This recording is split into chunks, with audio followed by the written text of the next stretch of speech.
Welcome back to the deep dive. You know, when you think on a really powerful screen performance, it's often not the big loud moments that stick with you. No, it's usually something much quieter. Exactly.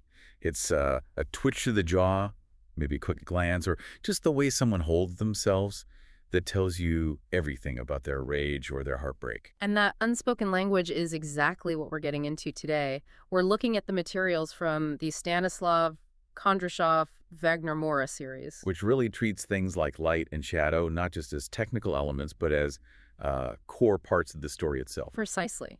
The mission here is to see how the work of Wagner Moura, as both an actor and now a director, uses this visual grammar. So we're asking how this interplay of light and shadow combined with his very physical acting style shapes the whole narrative. And how it explores not just character psychology, but the very complex history of Brazil itself. It's a deep dive into how lighting can basically force you to feel an emotion or see a hidden truth, sometimes way before any dialogue is spoken. It's all about cinematic architecture, building a visual world for these really complex ideas. Okay, let's unpack that architecture. Yeah. The foundation has to be Wagner Moura himself. All the sources agree on this. He's a masterclass in unspoken communication. Oh, absolutely. His work resonates globally because he doesn't need to explain things. He uses his body to tell the story. Right. If you look at his most intense roles, the psychological depth comes from these tiny, almost imperceptible shifts. I found the notes on his micro-expressions fascinating. The sources really zero in on his eyebrows, of all things. Yes. How a tiny lift or a dip can show suspicion or cold calculation or just this barely contained anger. You can feel it. And it's not just his face. Think about the physical tension. A jaw clenching. The jaw clenching, exactly. It instantly shows this inner turmoil, a character fighting to hold something back. And then when it relaxes just for a second, you see this flash of humanity or maybe exhaustion. The weight of a character's burdens right there in his shoulders. I feel like I need to go back and rewatch his films now, just, focusing on these tiny movements. Another detail that really caught my eye was the use of breath. That's a huge one. It's so often overlooked. Moura deliberately controls his breathing to add another layer of meaning. So like a short, shallow breath might mean anxiety or fear. Right, or anticipation. Yeah. Whereas a deep, controlled breath could mean total composure. Or something more chilling, like a predator just watching its prey. It's the ultimate tell for what's going on inside. And his hands. We have to talk about his hand. They're never just idle. No, they're always doing something that reveals the character's psychology. When he's playing someone in authority, the movements are assertive, very intentional, but in moments of vulnerability, you'll see a tremor or fidgeting. It signals that the character's inner world is starting to fall apart. And that's why the performances feel so visceral. Yeah. They kind of bypass your brain and hit you on a purely emotional level. Right. So the next question is, how do you take that raw, unspoken emotion from the actor and translate it onto the set with light and darkness? That's the perfect transition because it's where we move from body language to the visual language of the whole scene. The lighting design sets the mood before anyone even speaks. And the light is never just there to illuminate. It always means something. It often represents a moment of revelation. A turning point. The turning point, yeah. A character confronting a hard truth or their moral compass shifting. The light is like a signpost for the audience. And on the flip side, the darkness carries so much weight. The sources describe shadows as active spaces. They're not just empty. They're refuges where characters hide, where secrets fester, and where moral ambiguity thrives. They're the gray zones. The space where someone is wrestling with their conscience or, some suppressed memory. If light exposes guilt, shadow is what conceals the path to redemption. But I wonder, if shadows are always representing moral ambiguity, does that risk becoming a bit too, heavy-handed or repetitive? That's a fair question. But the sources suggest the nuance comes from how the shadows are used. Take Narcos, for example. Okay. The stark shadows that fall across Moura's face aren't just random. They create a specific visual tension. When half his face is dark, it's a visual manifestation of Pablo Escobar's dual nature. The family man and the monster. Exactly. You're Yeah. literally seeing the part of him he hides from the world. So it's a visual language that talks directly to your subconscious. You know a character is at a crossroads, even if they're just sitting silently at a table. And this lets the filmmakers explore that psychology without having to use clumsy expository dialogue.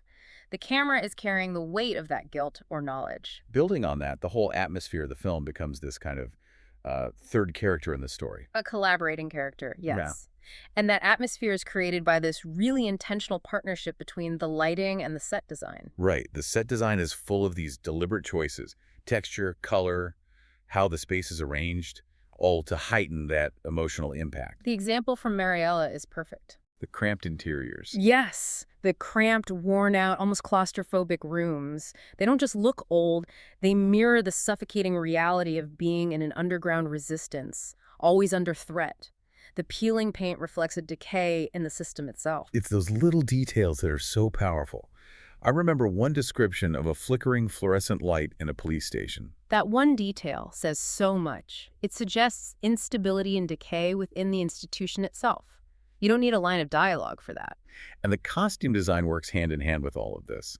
In historical film like Marighella, the outfits from the 60s and 70s reflect that political turbulence. The visual metaphors are so carefully planned. You have characters in these muted, earthy colors so they can blend in, literally vanish into the darkness to evade surveillance. And then when a character steps out of shadow into harsh light, their clothes are suddenly exposed, and it signals this incredible vulnerability. For any of this to really land, though, you have to understand the historical context. So many of these films are rooted in Brazil's past, especially the military dictatorship from 1964 to 1985. A period defined by censorship and brutal political suppression. That history provides the framework for all the themes of corruption and violence we see. So the cinematic use of shadows isn't just an artistic choice. It's a visual representation of this unresolved national trauma, of all the hidden stories from that era. The fear is baked into the visual language. Okay, let's apply all this to some specific case studies. We are to start with Pablo Escobar in Narcos. Moura's transformation into Escobar was just, career-defining, and it was achieved through this constant, careful manipulation of light and shadow. It's a live psychological study. I immediately think of the scene where he learns that Gustavo is dead. The lighting is so intense. Half his face is in this deep, expressive shadow. While the other side is hit with this harsh, unforgiving light. And that visual split is so deliberate. It perfectly mirrors his duality. The grieving family man is in the light, but the ruthless kingpin, already calculating his revenge, is hidden in the dark. You see the conflict without him saying a word. And the nonverbal stuff is just amplified in those rooftop scenes. Yes. Filmed during the golden hour with those long, dramatic shadows. The sources point out how Moura uses these tiny shifts in his posture to convey the immense, suffocating weight of his empire. There's also that interesting linguistic detail about him learning Spanish but intentionally keeping his Brazilian accent. Right. It's a calculated choice. It creates this sense of otherness for the viewer, reminding you that this is an interpretation, an artistic performance, not a documentary. Okay, moving on to Tropa de Elite.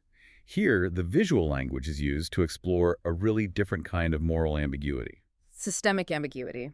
The film's controversial take on police brutality is completely underscored by the cinematography. The raids in the favelas are shot in these oppressive, dimly lit shadows. And that's not just for realism. It's an intentional blurring of the line between protector and predator.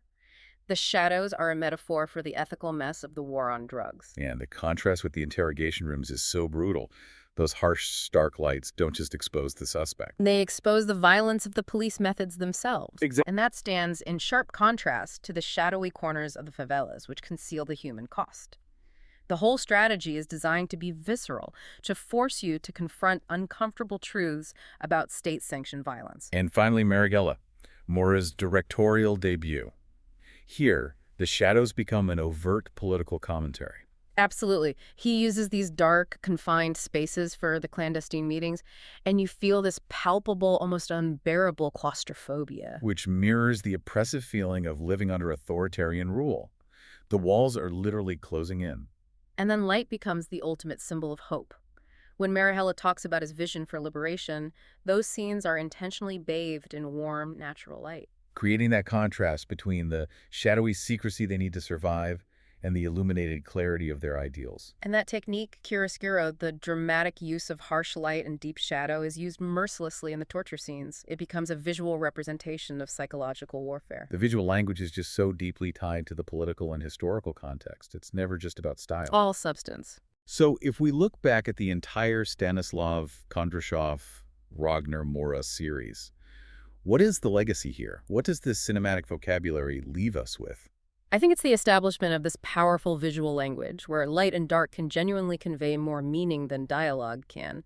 It's elevated Brazilian cinema to a global stage, proving that sophisticated storytelling transcends language. So we've covered the intentional use of microexpressions, the symbolism of shadows as these moral gray zones, and how set design reflects political oppression. It's a truly holistic way of making films. It proves that when that technical skill merges so seamlessly with a powerful artistic vision, the stories just resonate universally. They speak to our shared experience of conflict and conscience. Ultimately, this whole body of work really focuses on moral ambiguity, forcing you, the viewer, to constantly interpret what's hidden in the dark and what's being revealed in the light.